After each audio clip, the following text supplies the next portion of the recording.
இந்த அம்மாவுக்கு தலைச்சம்பளை யாருப்பா? கொல்லி வைக்கணும்ல, வர சொல்லுங்கப்பா. என்னடா இது, தலைச்சம்பளைய கேட்டா என்னமோ ஒண்ணு நிக்குது. மாமா மாமா, நான் பையன்தான்னு சொல்லுங்க மாமா. நந்தினி, நீயாவது சொல்லு நந்தினி. உங்க அம்மா கொல்லி வைக்க நீ யார கேட்கணும்? போய் வை. ஏய், என்ன இந்த மாதிரி இடத்துக்கெல்லாம் பொட்ட பிள்ளைங்க வரக்கூடாதுன்னு தெரியாதா உனக்கு? பிறக்கிறதுக்கு பொம்பளை வேணும், இறக்குற இடத்துக்கு பொம்பளை வரக்கூடாதா? ஏய், ஒண்ணா நீ போய் வை போ.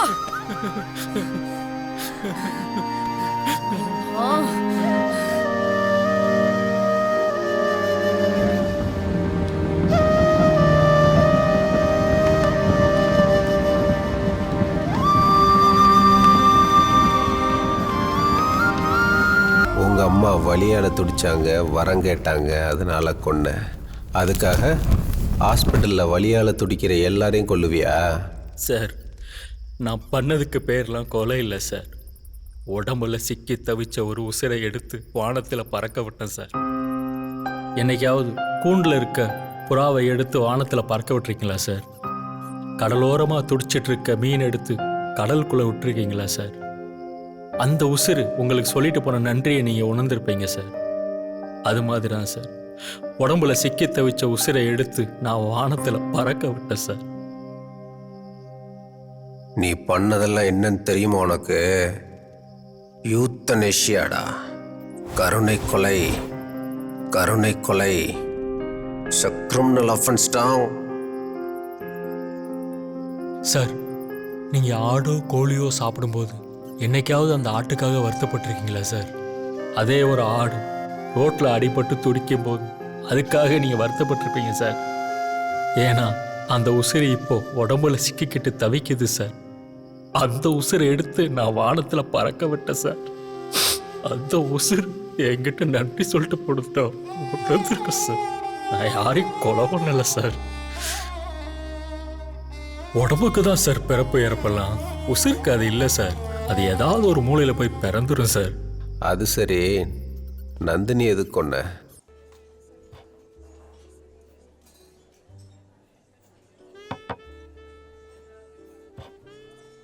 எங்கள் அம்மா போகும்போது எனக்குள்ளே இருந்த புவனேஸ்வரியும் அவங்க எடுத்துகிட்டு போயிட்டாங்க. அதுக்கப்புறம் நான் போதைக்கு அடிமையானேன். இதிலிருந்து விடுபட நான் நந்தினியோட அன்புக்கு அடிமையாக ஆசைப்பட்டேன்.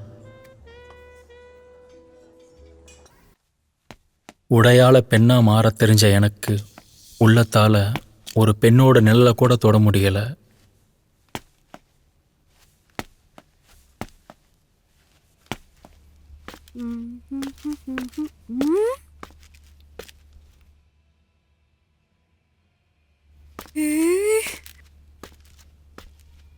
ஹாய்.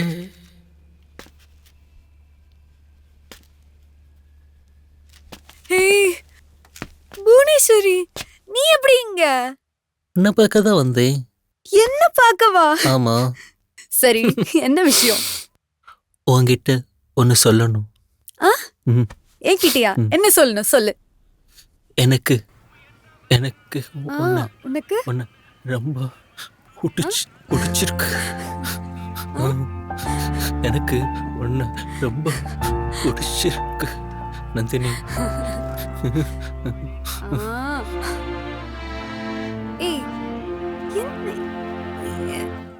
என்ன சொல்லு.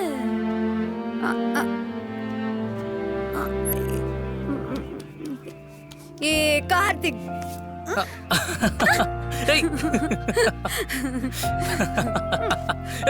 நான் உன்கிட்ட சொல்லிருக்கேன்ல, என் க்ளோஸ் ஃப்ரெண்ட் புவனேஷ். வணக்கம் சார். வணக்கங்க. வணக்கம் வணக்கம். சாரி புவனேஷ். இதுதான் கார்த்திக், நான் கட்டிக்க போறவரு.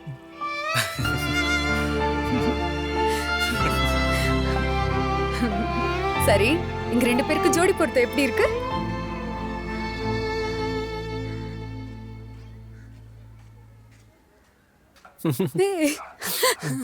சரி, நீ எப்போ ஒரு திருஷ்டி சொடக்கு போடுவல, எனக்காக ஒரு வாட்டி போடுறியா? பாரு, உனக்கு எனக்கு எவ்வளவு திருஷ்டி. தெரியலையே. ஏய் வலிக்குது. சரி சரி வெளில போலாம்ல, ரெடியா? நீ வேற ஃபர்ஸ்ட் டைம் வீட்டுக்கு வந்திருக்க, வா போலாம். இன்னும் எவ்வளோ நாளைக்கு தான் இப்படியே இருக்க போற? உங்க அம்மா அவங்களோட ஆசையே நீ சந்தோஷமா இருக்கணும்ன்றது தானே. முதல்ல கொஞ்சம் கொஞ்சமா உனக்குள்ள இருந்து வெளியே வா. நாளைக்கு நடக்க போற அபார்ட்மெண்ட் ஃபங்க்ஷன்ல நீ கலந்துக்கிற. என்ன புரியுதா? எனக்காக. ம். நந்தினி, நான் பீச்சுக்கு தானே போறோம். நம்ம ஏன் அவரையும் கூட்டு போக கூடாது? ஏய். ம். சரி சார், நீங்க போயிட்டு வாங்க சார்.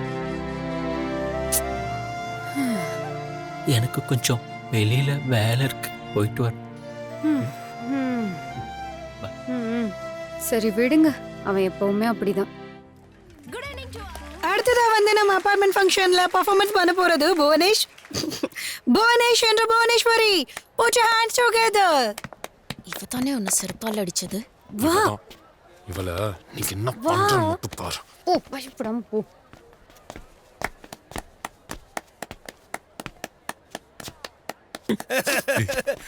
ஓடி போடா. சீ. ஏய் போ.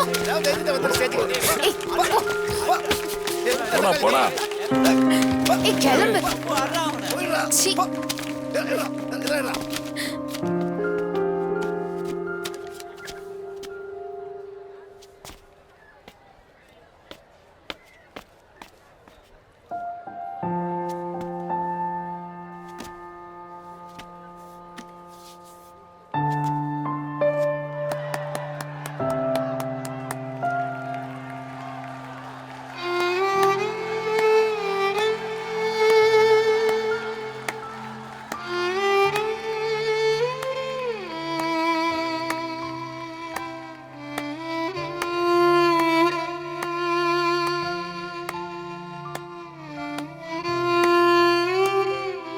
நம்மளோட வழிகள் எப்பவுமே பார்வையாளனுக்கு பொழுதுபோக்கு தான்.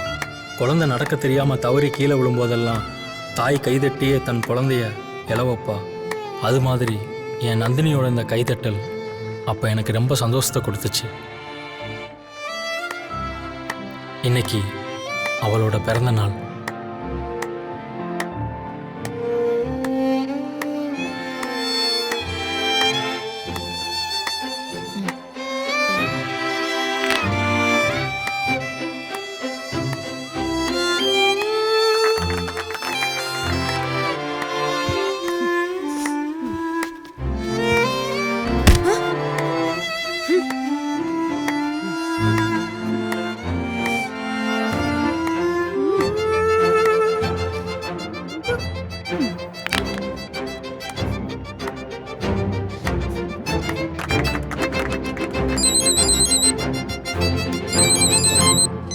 ஹலோ ஹலோ அம்மா. ஹலோ அம்மா கேக்குதா? அம்மா நான் அபார்ட்மெண்ட் ஃபங்க்ஷன்ல இருக்கேன். ஹலோ ஐயோ ஹலோ அம்மா. ஹலோ சரிம்மா, அதோ வரேன் உங்களுக்கு கேக்குதா? ஏய் நான் கால் பேசுறேன்.